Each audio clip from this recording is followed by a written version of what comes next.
पुणे बेंगलोर हायवेवर इटकरे फाट्याजवळ बस आणि ट्रॅव्हल्सचा अपघात झाला आहे। यामध्ये 6 प्रवासी जखमी झाले आहेत। इस्लामपूर आगाराची एसटी बस बडकंबेहून इस्लामपूरला जात असताना इटकरे फाट्याजवळ थांबून प्रवासी घेत असताना कोल्हापूरहून मुंबईकडे जाणाऱ्या आनंद कंपनीची ट्रॅव्हल्सने एसटीला पाठीमागून जोराची धडक दिली। धडक इतकी मोठी होती की एसटी बस रस्त्याच्या कडेला असलेल्या 2 झाडांच्या मध्ये सर्व्हिस रोडवर जाऊन थांबली।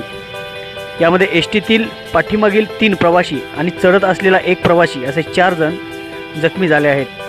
तर ट्रॅव्हल्समधील ड्रायव्हर क्लीनर हेही किरकोळ जखमी झाले आहेत। जखमींना तातडीने इस्लामपूर येथील प्रकाश हॉस्पिटलमध्ये उपचारासाठी दाखल केला आहे। घटनास्थळी कुरप पोलीस तसेच त्यांचे कर्मचारी यांनी हजर राहून पुढील कारवाई केली आहे।